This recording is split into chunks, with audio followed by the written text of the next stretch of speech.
ত্রিপুরা রাজ্যকে রাষ্ট্রবাদী সরকার প্রতিষ্ঠা করতে এবং শান্তি এবং ডেভেলপমেন্ট যে আপনারা দিচ্ছেন সেটা মজলিশপুর সমান সমান অংশীদার।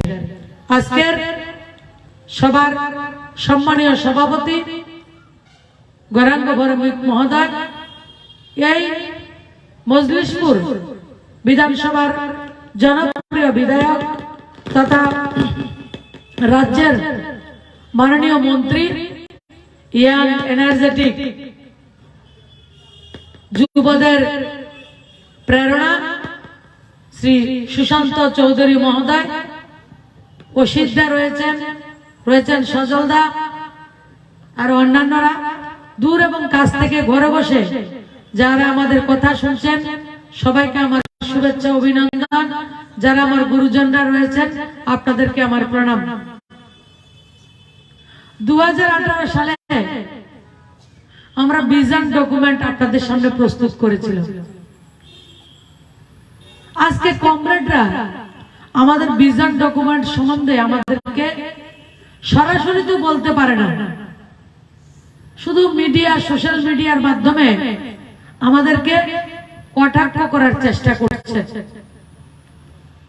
তারা কিছুদিন আগেও, আজকে থেকে 2-2.5 মাস আগেও বলছেন ভাতা না 2000 করবো কইছিল, করে না। কেন বলে জানেন? তারা তো 25টা বছর শুধু ললিপপ দেখিয়েছে মানুষকে। একটা ভাতার কথা বলে 2-2টা নির্বাচন, পৌর পরিষদের নির্বাচন, নগর পঞ্চায়েত নির্বাচন পার করতেন। মাসি কইতো বনপুত ভাতা তো দিবি কইছিলি, নির্বাচন তো ভোট দিয়ে লাইছি, এখনো তো ভাতা পাইছি না, মাসি ইটা দিয়ে লাও, একেবারে এবার পাক্কা দিন। নির্বাচন শেষ, বনপুতের খবর নেই, শুধু একটা ভাতা। আর আমার মন্ত্রী মহোদয় বলেছেন 25 বছরে যদি বছরে 100 টাকা করে গরিবের মায়েদের ভাতা বৃদ্ধি করতেন তাহলে 2500 টাকা হতো। 25 বছরে ভাতা কত বাড়াইছে জানেননি? 400 টাকা। 25 দিয়ে 400 ভাগ দেন, কত হইব হিসাব করেন, বছরে কত পড়ছে?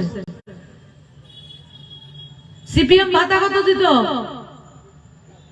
700 টাকা, 400, আর সেন্ট্রাল দিত 300, টোটাল 700 টাকা। আর গত 4.5 বছরে আমরা কত ভাতা দিয়েছি আপনাদেরকে? 2000 টাকা বলেছি। 2000 টাকা হয়েছে নি ভাতা? 2000 টাকা, 2000 টাকা ভাতা। তারা দিত 400, কেন্দ্র দিত 300, টোটাল 700, আমরা দিলাম 1300, টোটাল 2000 টাকা।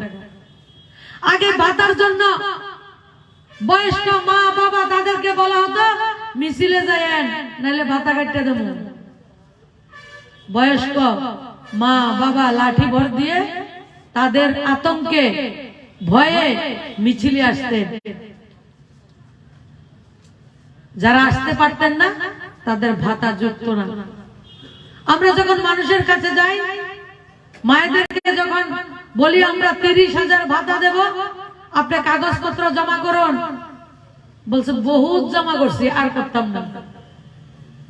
গত 4 বছরে কতবার জমা করছেন? বলছে একবারও করছি না। মানে 25 বছরের সরকারে 8-10 বছর ধরে 15-16 বার করে একজন অভিভাবক তারা ভাতার জন্য পেপার জমা করেছেন, তাদের ভাগ্যে ভাতা জোটেনি। কারণ তারা দিতে হবে, করতে হবে, লড়াই চাই, লড়াই করে বাঁচতে চাই, ঝান্ডার ডান্ডা নিয়ে লড়াই করতে পারেনি। তার জন্য যারা প্রকৃত গরিব, যাদের প্রকৃত ভাতা প্রয়োজন ছিল, তাদেরকে ভাতা দেওয়া হয়নি। আমরা শুরু করেছি, আপনাদেরকে আশ্বস্ত করছি যে ভাতার কাজ চলছে। কাউকে সিটিজেনশিপ পিআরটিসি জমা দিতে হবে না। সিটিজেনশিপ পিআরটিসি ছাড়া 30 তারিখের মধ্যে জমা দেবেন। প্রায়োরিটি বেস, যাদের সবচেয়ে বেশি দরকার সেই লোকদেরকে, সেই অভিভাবকদেরকে আমরা ভাতা দেব।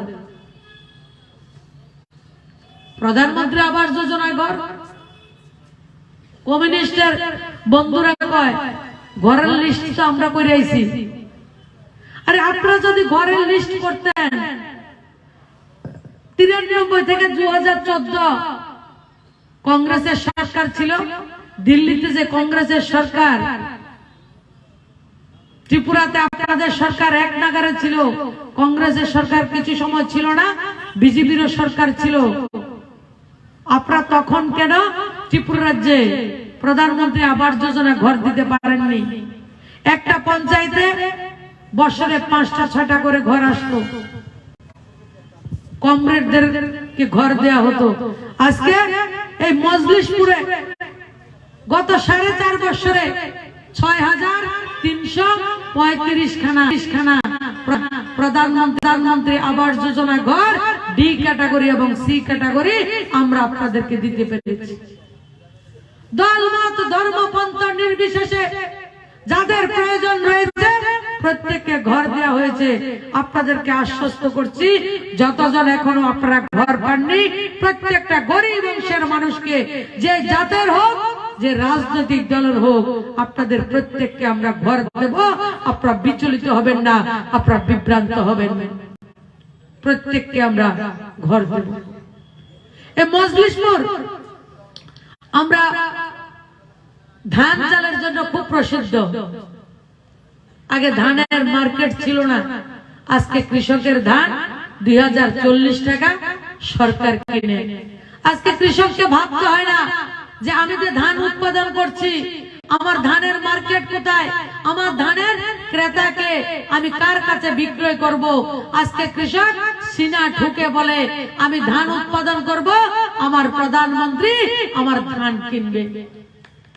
এই সুবিধা আমরা পেয়েছি। কৃষক সম্মান নিধি 6000 টাকা করে, এই জায়গাতে 2500 কৃষককে আমরা 6000 টাকা করে, শুধু মজলিশপুর বিধানসভা কেন্দ্রে 6000 টাকা করে বছরে কিষাণ সম্মান নিধি দেওয়ার কাজ আমরা করছি। আমরা যারা ত্রিপুরাবাসী, আমাদের আগে কি স্বপ্ন ছিল? আমরা যারা মজলিশপুরের জনতা, আমাদের স্বপ্ন ছিল সিপিএম কে কথা বলে, সিপিএম এর পার্টির নেতাদেরকে জিজ্ঞেস করে আমাদের স্বপ্ন দেখা, ব্যক্তিগত স্বপ্ন আমাদের দেখা অপরাধ ছিল। সিপিএম বললে স্বপ্ন দেখা যেত, সিপিএম না বলে স্বপ্ন দেখা আমাদের কাছে অপরাধ ছিল। একটাই স্বপ্ন, রেগা ভাতা আর বিপিএল কার্ড, আর কোনো কিছু নেই। আর এখন প্রত্যেকটা নাগরিক বলে আমার ঘরে জলের কানেকশন দিচ্ছে মোদিজি, আমাকে 5 কেজি করে চাল দিচ্ছে, রেশনে আমি চিনি পাই, রেশনে আমি মসুরের ডাল পাই, চা পাতা থেকে মশলাপাতি পর্যন্ত রেশন দোকানে পাওয়া যায়। যে কমরেডরা 25টা বছর স্লোগান দিয়েছেন, বিভিন্ন চা স্টলের মধ্যে দেয়াল লিখন, পেপারের মধ্যে আর্ট করে লিখে রাখতেন 14টা নিত্য প্রয়োজনীয় দ্রব্য ন্যায্য মূল্যের দোকানে ন্যায্য মূল্যে সরবরাহ করতে হবে, দিতে হবে, নাইলে আন্দোলন চলছে চলবে। 25 বছর 14টা নিত্য প্রয়োজনীয় দ্রব্যের জন্য তারা আন্দোলন করেছেন, 14টা তো দিতে পারছে না, উল্টা চিনিটা উদাও করে লেছে, চিনি নিয়ে ভাগিয়ে গেছে গা। আর আজকে রেশন দোকানে চিনি, চাপাতা, মসুরের ডাল, কেরোসিন প্রত্যেকটা জিনিস আজকে রেশন দোকানে পাওয়া যায়। আর আগে রেশন দোকানের অবস্থা কি ছিল? কমরেডরা ডিলার, এখনো তারাই ডিলার, কিন্তু আপনাদের পরিবর্তন করেছেন। আপনাদের স্বপ্ন দেখতেন গরিবরা, মায়েরা স্বপ্ন দেখত আমি সরকারকে ভোট করি, আমিও আমার অধিকার ঘরে বসে পেতে চাই। মাননীয় প্রধানমন্ত্রীজি আপনাদের যে স্বপ্ন, সে স্বপ্নকে বাস্তবায়িত করেছেন। আগে রেশন দোকানে গেলে রেশনের চাল পাওয়া যেত না, তেল পাওয়া যেত না, লবণ পাওয়া যেত না, চিনি তো নেই। কেন? আমরা কমরেড না, মুখ দেখে মুগের ডাল দেয়া হতো। রেশনে গেলে বলা হতো আপনার চালটা শেষ, বাবু এই সপ্তাহের চালটা তো তুলতে পারেনি, আমার কাছে টাকা ছিল না, দিয়ে দাও, যান বাড়ির যান, শেষ হইতো না। আর আজকে সেই রেশন দোকানদার, সেই আগের ডিলার রয়েছে, শুধু সরকারটা পরিবর্তন হয়েছে, রাজ্যে কেন্দ্রে ডাবল ইঞ্জিনের সরকার। আজকে রেশন দোকানের মালিক আমার মায়েদেরকে বলে, মাসি তাড়াতাড়ি দোকানে আইও, আধার কার্ডের লিঙ্ক নিয়ে আইও, আঙ্গুলে ছাপ দাও, রেশনটা তাড়াতাড়ি বাড়িতে নাও, নাইলে আগামী মাসের চালটা উঠানের জায়গা আমার দোকানে নাই। বলে কিনা বলুন? গরিব মানুষের অধিকার, মায়েদের অধিকার, আপনাদের স্বপ্নকে মাননীয় প্রধানমন্ত্রীজি বাস্তবায়িত করেছেন। বৃদ্ধাঙ্গুলির ছাপ দেবেন, আপনি আবার রেশন তুলবেন, কেউ আপনার রেশনকে খেতে পারবে না। আজকে মজলিশপুর, রানীর বাজার, নলগড়িয়ার কোন ভাই যদি মণিপুরে চাকরি করে, কোন ভাই যদি চেন্নাইতে চাকরি করে, বেঙ্গালুরুতে পড়াশোনা করে, তার কাছে আধার কার্ড থাকবে, সেই জায়গা থেকে তার 5 কেজি চাল রেশন সে তুলতে পারবে। One nation one ration card. মজলিশপুরের মা যদি আগরতলাতে থাকে, রেশন কার্ড পরিবর্তন করতে হবে না, শুধু আধার কার্ড নিয়ে নিকটবর্তী রেশন দোকানে যাবে, তাকে রেশন দেওয়ার কাজ হচ্ছে। পুরা দেশের মধ্যে যে কোনো জায়গায় যাবেন, ওয়ান নেশন ওয়ান রেশন কার্ডের ব্যবস্থা করা হয়েছে। আমাদের সরকার আসার আগে ত্রিপুরা রাজ্যে স্বর্ণযুগের সরকার চলছে, সরকার সাহেবের সরকার চলছে। আর মজলিশপুরের সরকারটা আরো বিপজ্জনক সরকার, ডেঞ্জারাস সরকার, ডবল মানিকের সরকার। একটা ছিল বড় মানিক, একটা ছিল ছোট মানিক। ডবল মানিকের সরকার ছিল, আমরা ভাবতাম ত্রিপুরা রাজ্যে স্বর্ণযুগ বলেছে, কিছু তো কাজ করেছে। সমীক্ষা করে দেখা গেছে আমার মজলিশপুর থেকে গোটা রাজ্যে 2.3 জনের ঘরে জলের সংযোগ সরকারি ভাবে। 2.3 জন। আমাদের সরকার এবং মাননীয় প্রধানমন্ত্রীজি সংকল্প নিয়েছেন 2024-এর মধ্যে মজলিশপুর থেকে দিল্লি পর্যন্ত প্রত্যেকটা ঘরে বিনা পয়সা মায়ের রান্নাঘরে বিশুদ্ধ পানীয় জল পৌঁছে দেয়া হবে। আর জলের মন্ত্রী আমার ভাই, আপনাদের বিধায়ক আমার সুশান্ত চৌধুরী মহোদয়। দুর্বার গতিতে টার্গেট নেওয়া হয়েছে 2022-এর 31শে ডিসেম্বরের মধ্যে ত্রিপুরা রাজ্যের প্রত্যেকটা ঘরে ঘরে আমরা বিশুদ্ধ পানীয় জল পৌঁছে দেওয়ার টার্গেট, লক্ষ্যমাত্রা আমরা ধার্য করেছি। আগে একটা পঞ্চায়েতে, একটা ব্লকে 5টা-6টা ডিপ টিউবওয়েল ছিল, আর আজকে একটা ব্লকের মধ্যে 100-র উপরে ডিপ টিউবওয়েল বসানো হয়েছে। গোটা দেশের সঙ্গে সঙ্গে আমাদের রাজ্য এগিয়ে চলছে। 2018-এর আগে প্রত্যেকটা দিন আমরা একটা ক্যাসেট শুনতাম। ক্যাসেটের কি নাম জানেন? নেই, কেন্দ্রীয় বঞ্চনা। কেন্দ্র দেয় না, খালি কেন্দ্র দেয় না। 2018 পরে ক্যাসেটটা বন্ধ নেই, বন্ধ না, এটা সিলেটিরা ফালাই দিয়েছেন, হাওড়া নদীর মধ্যে বিসর্জন দিয়ে দিয়েছেন। কেন্দ্র দেয় না, এই গল্প শেষ, ক্যাসেট শেষ। তারা মানুষকে বিভ্রান্ত করত, কেন্দ্রের এগেইনস্টে মানুষকে বিভ্রান্ত করত। কেন্দ্র 2016 সালে ঘরের কথা বলেছে, 2015 সালে স্বচ্ছ ভারতের শৌচালয়ের কথা বলেছে।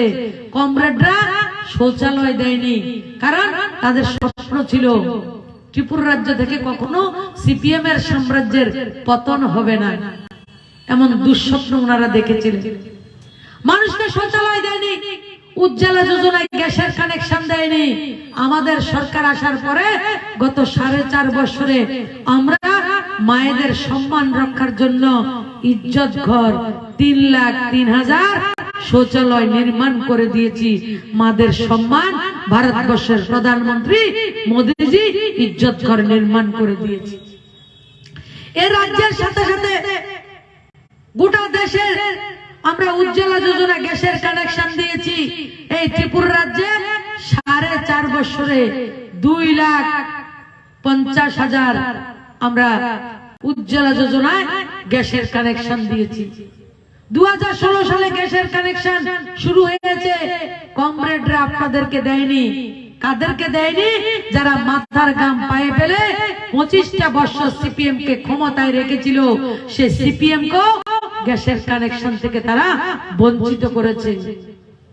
আর কমরেডরা আমরা বলে করে বেকু, আমরা কিছু বুঝি না, তারা রাজনীতি বুঝে। যারা বিজেপি করে না তারাও তারা ঘর দে, চাল দে, ডাল দে, শৌচালয় দে, গ্যাসের কানেকশন দে। এটা কোন ধরনের সরকার ভাই? এটাই সরকার। এই সরকার কিসের সরকার? মোদীজির সরকার। সবকা সাথ সবকা বিকাশের সরকার। সবার বিশ্বাসের সাথে সাথে সবার প্রয়াসে আমরা যারা কমরেডরা বলছেন আপনাদেরকে আমরা ঘর দিই, ঘরে বসে সব পাওয়া যায়, বিজেপি করার দরকার নেই। আজকে আপনাদেরকে আমি বলছি, যারা আমার কথা আপনারা শুনছেন, আপনারা বিজেপি করেন আর নাই করেন, আপনারা বিজেপি করেন আর নাই করেন, আপনাদের যে অধিকার মাননীয় প্রধানমন্ত্রীজি আপনাদেরকে দিচ্ছে, আমরা 100তে 100 ভাগ আপনাদের ঘরে পৌঁছে দেব এবং আপনাদেরকে আন্তরিকতার সঙ্গে আমাদের ব্যবহারে আপনাদেরকে বাধ্য করব ভারতীয় জনতা পার্টিকে সমর্থন করার জন্য। গ্রামে গঞ্জে 191 মন্ডলে আজকে আমার 14 নম্বর মন্ডল, যখন গ্রামে যাই কমরেডরা বলে, সাধারণ গরিব মানুষ বলে, কারণ গরিব মানুষের কোনো দল হয় না, ধর্ম হয় না, জাত হয় না, গরিব মানুষ একটাই ধর্ম, উনি হচ্ছেন গরিব। তারা বলে 25 বছর সিপিএম করেছি, 20 বছর সিপিএম করেছি, 15 বছর সিপিএম করেছি, আমরাকে একটা ঘর দেয়নি, আমাদেরকে একটা ভাতা দেয়নি, আমাদেরকে রেশন কার্ড দেয়নি, আমাদেরকে শৌচালয় দেয়নি, আমাদেরকে গ্যাসের কানেকশন দেয়নি। আমরা দেখতে পাচ্ছি বিজেপির লোকদের থেকে আমরা আরো বেশি পাই। আমরা ভারতীয় জনতা পার্টি করতে চাই, আপনার দলের লোকদেরকে বলবেন আমাদের সঙ্গে যোগাযোগ রাখতে। প্রত্যেকটা মানুষ দায়িত্ব নিয়ে বসে আছে যে ভারতীয় জনতা পার্টির আবার সরকার লাগবে 2023-এ মোদীজির নেতৃত্বে বিকাশমুখী যে সরকার 2018 সালে যাত্রা শুরু হয়েছে, সে সরকারকে দ্বিতীয়বার ক্ষমতায় আনার জন্য ত্রিপুরা রাজ্যের গরিব মানুষ প্রস্তুত হয়ে রয়েছে। আমরা আসাম আগরতলা রাস্তার উপরে রয়েছি। একটাই লাইফলাইন আমাদের ছিল, ত্রিপুরা রাজ্যের কোনো লাইফলাইন আমাদের ছিল না। আমরা দুর্গা পূজা করি না, রানের বাজারে আমরা, নলগড়িয়াতে বাজারে আমরা কীর্তন করি, কীর্তন হয়তো হরিনাম সংকীর্তন হয়তো প্রতি বছরের নাই এই বছর আমরা হরিনাম সংকীর্তন করি, প্রতি বছরের নাই এই বছর আমাদের ক্লাব, আমাদের পাড়া সার্বজনীন দুর্গা উৎসব করে। এভাবে আমরা চিঠি লিখি। 2016 আগে ত্রিপুরা রাজ্যের মানুষ জানতো প্রত্যেক বছরে একবার 4 মাসের জন্য আসাম আগরতলা রাস্তা বন্ধ। প্রত্যেক বছর রাস্তা বন্ধ থাকতো। ত্রিপুরাতে সিপিএম এর সরকার, আসামে কংগ্রেসের সরকার, দিল্লিতে কংগ্রেসের সরকার, কংগ্রেস আর সিপিএম অভিন্ন হৃদয়ের সরকার, কোনো ভাগাভাগি নাই। জরুয়া সিনেমা দেখছেন নি আপনারা? সলমান খানের দেখছেন নি? একটারে ভিড়ে দিলে আর একটা বেদনা করে না, ব্যথা করে, ছটফট করে। তো কংগ্রেস সিপিএম কিন্তু ভিতরে ভিতরে ছটফট করতো আগে, আর এখন ওপেন ছটফট করে। এখন ওপেন, একটা একজনে ব্যথা হইলে আর একজনে তুলে ব্যান্ডেজ লইয়া হাজির হয়। আগে চুরি করিয়া কইতো। এর লাগে আমি कांग्रेस सीपीएम मेरे कोई 100 साल पहले हमें तुमसे प्यार था, आज भी है, कल भी रहेगा। आगे আসলো চোরি চোরি চুপকে চুপকে। 2016 সালে হইছে খুল্লম খুল্লা বিয়া। এবার বিধানসভাতে, এবার উপনির্বাচনে বিধানসভাতে 6 আগরতলা খুল্লম খুল্লা বিয়ে হইছে, আমরা সবাই দেখছি। আসাম আগরতলা রোডে কংগ্রেসের সরকার ছিল, সিপিএম এর সরকার ছিল, রাস্তা সারাই হয়নি। 2016 সালে যখন হাজার হাজার ট্রাক আটক হয়েছিল, স্বপন সাহা, রঞ্জিত সাহা নামে একজন ট্রাক ওনার্সের প্রেসিডেন্ট আমাদের সঙ্গে সম্পর্ক করেছে।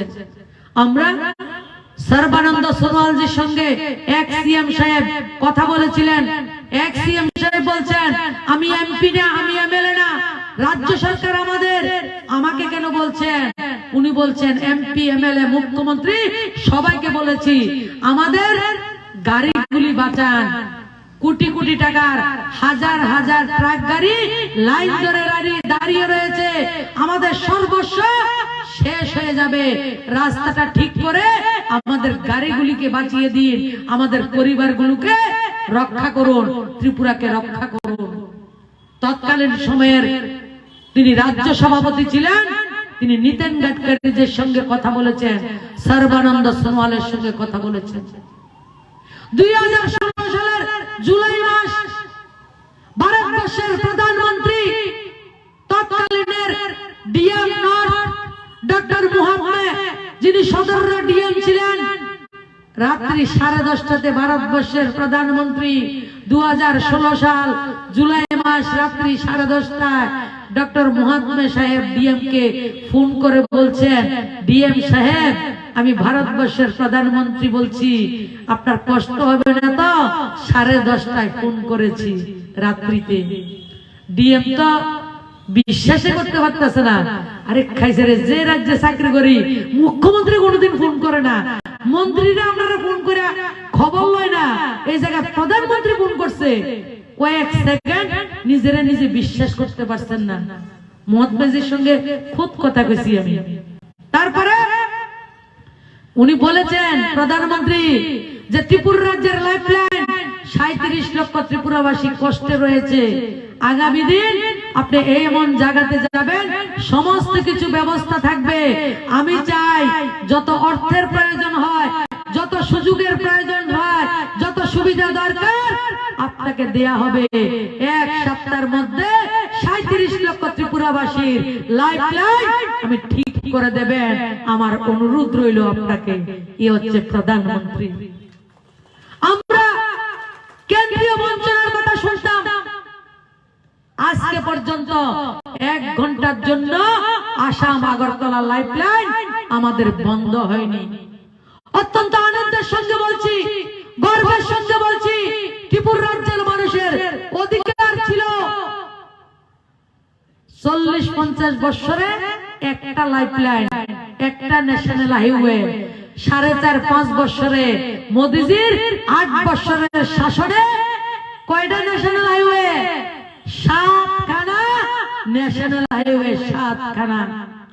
গত 10-12 দিন আগে নীতিন গাডকারি আমাদেরকে 10,000 কোটি টাকা নতুন রাস্তা নির্মাণ করার জন্য বরাদ্দ দিয়েছেন। আজকে থেকে 1-1.5 বছর আগে মেলাঘরের একটা বাইপাসের জন্য কথা বলেছিলাম।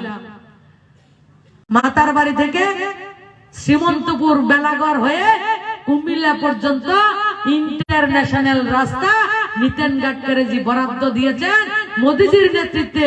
2024-এর আগে ত্রিপুরা রাজ্য থেকে বাংলাদেশের ইন্টারন্যাশনাল সড়ক নির্মাণ হবে। আমরা এই সব স্বপ্ন কখনো দেখছি না। স্বপ্ন কি দা বাবুরে, মিছিলে যদি না যায় আজকে ঝগড়া হইব, মিছিলে যদি না যায় বিপিএল ডাকাইটা দিব, মিছিলে না গেলে বদলি করে দিব, মিছিলে না গেলে 2 টাকা কেজি চালটা পাইতাম না। এই ছিল স্বপ্ন। আর আজকে আমাদের স্বপ্ন কি? International airport. আজকে আমরা রানীর বাজারে দাঁড়িয়ে, নলগড়িয়াতে দাঁড়িয়ে স্বপ্ন দেখি রানীর বাজারে রেলওয়ে স্টেশন হবে। সে স্বপ্ন আমরা দেখতে পারি। মোদিজি আমাদেরকে সে স্বপ্ন দেখিয়েছে। সাবরুম থেকে চোরাইবাড়ি পর্যন্ত রেলপথ সম্প্রসারণ করতে হবে, দিতে হবে, করতে হবে, দিতে হবে। আমি কইছিলাম একদিন 40টা বছর সিপিএম শুধু করতে হবে, দিতে হবে করছে। গুয়াহাটিতে যে ট্রেনটা দামায় না, থামায় না, ত্রিপুরা রাজ্যের মানুষ সবটা যদি গুয়াহাটি যাইয়া ট্রেনের ধাক্কা দিতাম, কুমিল্লা পার করে ছেড়ে দিলাম। 40 বছরে ট্রেন আনতে পারছে না। দিতে হবে, করতে হবে। যেদিন বন্ধ হয়েছে রাজধানী পর্যন্ত আগরতলাতে হয়েছে। এটাই পরিবর্তন, এটাই মোদীজির সরকার। এই সরকার আমরা স্বপ্ন দেখেছিলাম, আপনারা সবার আশীর্বাদে সে স্বপ্ন বাস্তবায়িত হয়েছে।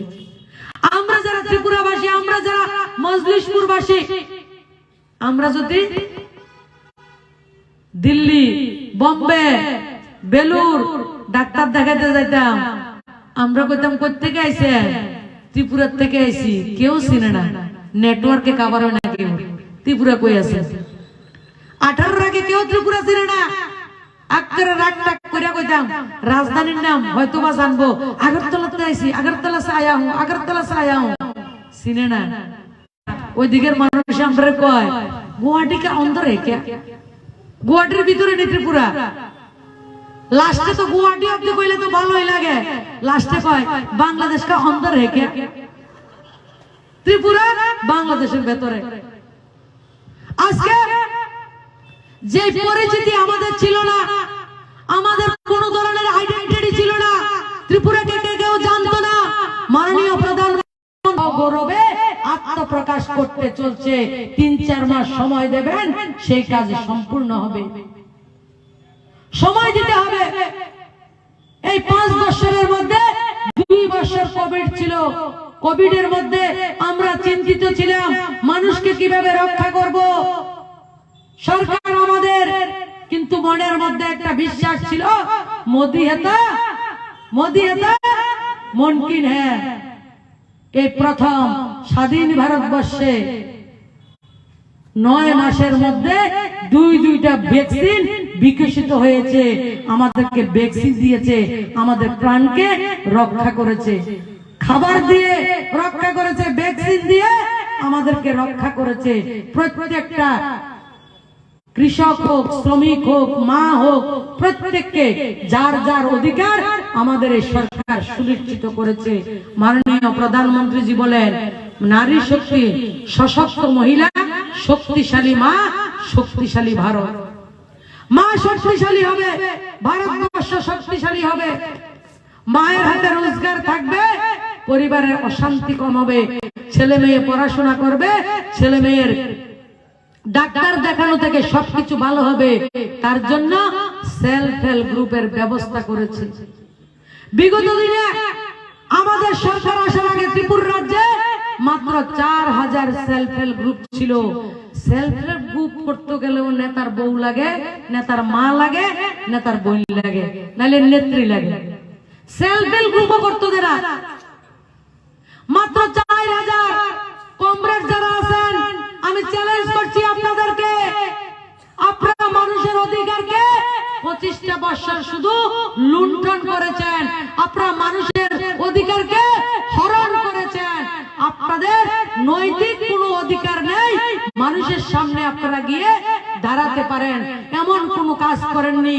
শুধু সেলফ হেল্প গ্রুপের মতো একটা কাজ আমাদের মায়েদেরকে সেই কাজ থেকে বঞ্চিত করেছেন। গত 4.5 বছরে ত্রিপুরা রাজ্যে আমরা 38,000 সেলফ হেল্প গ্রুপ করেছি। 3,80,000 পরিবারকে, মায়েদেরকে হাতে রোজগার দেওয়ার কাজ আমরা শুরু করেছি। মা হচ্ছে লক্ষ্মী, মায়ের হাতে যদি টাকা থাকে সংসারের সবচেয়ে কঠিন সময়ে সে পয়সা কাজে লাগে। এ মায়েদের হাতে রোজগার দেওয়ার কাজ করছি। একটা ছেলে যদি ব্যাংকে যায় 5 লাখ টাকা লোনের জন্য 2 জন গ্যারান্টার লাগে, লাগেনি? গ্যারান্টার কয়টা যায়? 2টা গ্যারান্টার। আর আজকে আমার মায়েরা যখন সেলফ হেল্প গ্রুপের জন্য ব্যাংকে যায় 20 লাখ টাকা পর্যন্ত তাদেরকে লোন দেয়া হয়, মাত্র 7% ইন্টারেস্ট। আর গ্যারান্টার হচ্ছে ভারতবর্ষের প্রধানমন্ত্রী নরেন্দ্র মোদীজি গ্যারান্টার। এই মজলিশপুরের মাটি আপনাদেরকে জিজ্ঞেস করি, কমরেডদেরকে আপনাদের মাধ্যমে আমি প্রশ্ন করতে চাই, 25 বছরে রবি লিটনকে কারা মার্ডার করেছে? রবি লিটনকে কারা মার্ডার করেছে? মান্দাই জিরেনিয়াতে 11 জনকে হত্যা করা হয়েছে অর্গানাইজড ওয়েতে। প্রতিনিয়ত 1টা টিকা হত্যা করা হতো। আমি আপনাদের মাধ্যমে কমরেডদেরকে জিজ্ঞেস করতে চাই, বুকে হাত দিয়ে বলুন তো, গত 4.5 বছরের সরকার রানীর বাজার থেকে শুরু করে গোটা ত্রিপুরা রাজ্যে একটা জায়গা কোন মায়ের কোল খালি হয়েছে সরকার এবং পার্টি অর্গানাইজড ওয়েতে কোন জায়গায় কাউকে হত্যা করেছে এই কথা বলতে পারবেন আপনারা? একটা হত্যা করা হয়, কোন জায়গায় একটা মার্ডার হয়নি। নিখিল, বিনয়, ভূষণ আপনাদের পার্শ্ববর্তী বিধানসভা খয়েরপুরে তাদেরকে হত্যা করা হয়েছে। মজলিশপুরে, বণিক্য চমনি, প্রত্যেকটা জায়গায় নির্বাচনের আগে থেকে সন্ত্রাস নয় ত্রাস থাকতো। বাড়িঘর ছাড়া মানুষকে থাকতে হয়েছে, মানুষকে কথা বলার অধিকার ছিল না। তারা আজকে কথা বলছে। ত্রিপুরাতে ল এন্ড অর্ডার নেই, কারণ সমস্যা একটাই, রোজগারটা বন্ধ হয়ে গেছে। মেন কথা হয়েছে রোজগার। তারাও জানে ভারতীয় জনতা পার্টি মোদীজির নেতৃত্বে রাজ্য কেন্দ্র যেভাবে কাজ করছে, ত্রিপুরা রাজ্যে সিপিএম এর কখনো আর সরকার না, খাতা খোলাও সম্ভব না। অনেক বিধানসভায় 2023-এর নির্বাচনে জামানত জব্দ হইব। অনেক বিধানসভায় মানুষ ডেভেলপমেন্ট চায়, মানুষ শান্তি চায়। বিগত দিনে বিরোধীদেরকে জব্দ করার জন্য কমরেডদের কাছে একটা অস্ত্র ছিল, অস্ত্রের নাম শ্লীলতাহানি কেস। যারা বিরোধী দল করে, যত সম্মানীয় ব্যক্তি হোক, তাকে হেনস্থা করতে হবে, তাকে সিপিএম তৈরি করতে হবে। তাদের নামে মামলা মোকদ্দমা প্রতিনিয়ত নামে বেনামে তাদের উপরে কেস দেয়া হতো।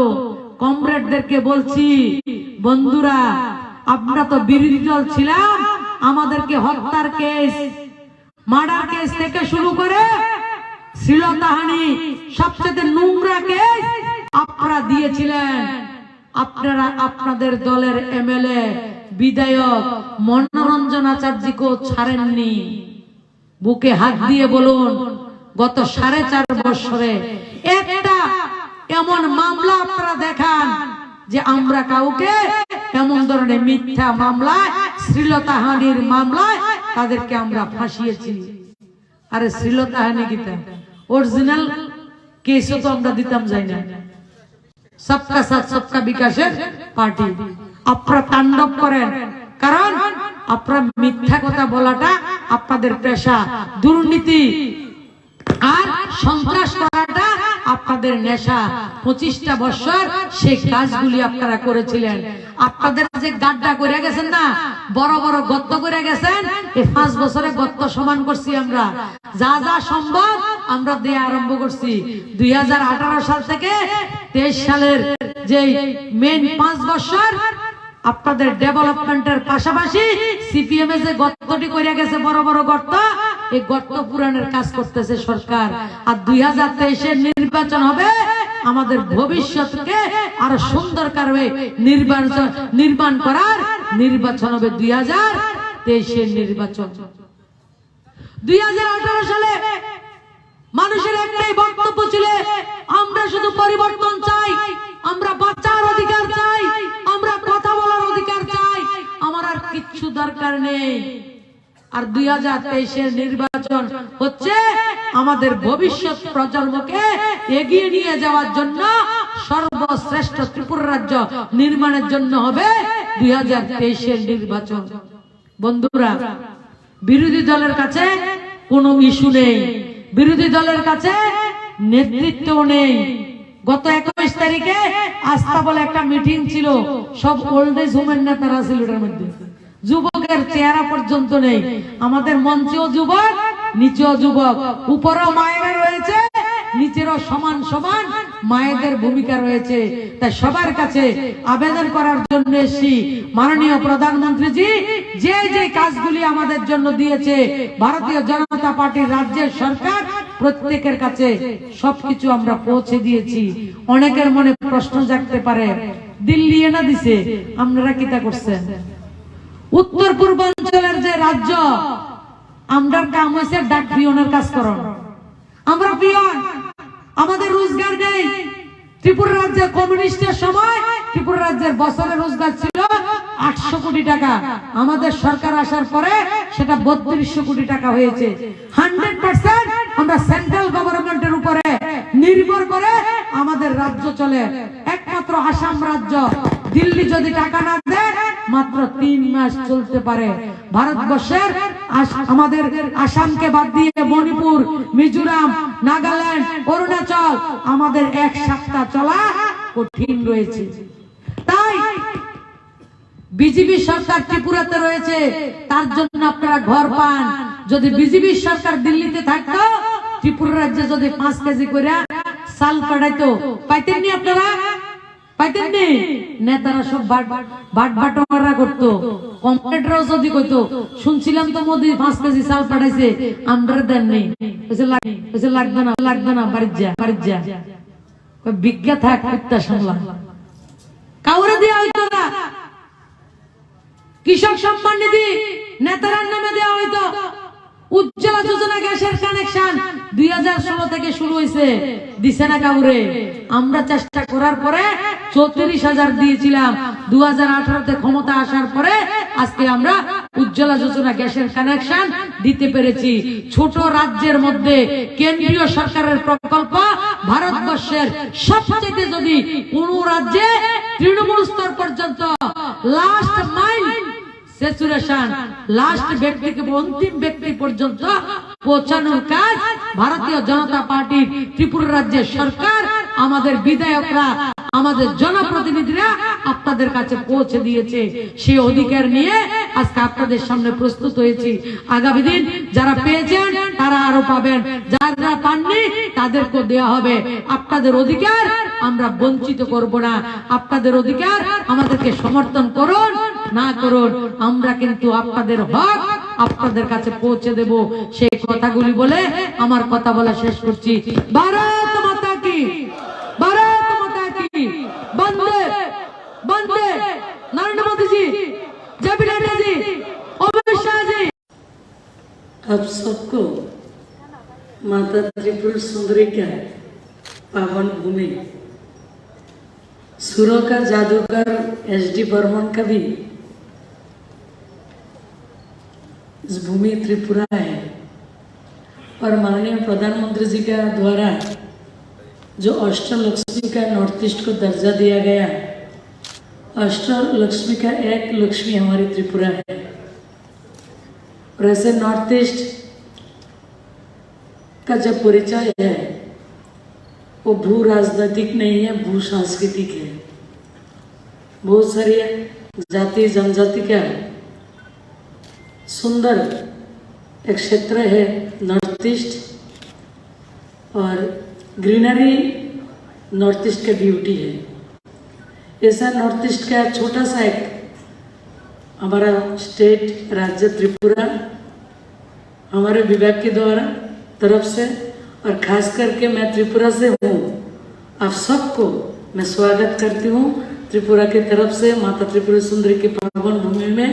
और राजा महाराजाओं का भी एक अच्छा विरासत हमारा त्रिपुरा है। उसी भूमि को आप सबको बहुत बहुत स्वागत करती हूँ, अभिनंदन करती हूँ। आप अपने आइए। शायद बहुत सारे लोगों को फर्स्ट टाइम त्रिपुरा आने का अवसर मिला है, तो इसीलिए अंजलि भावरा जी को भी मैं धन्यवाद करती हूँ।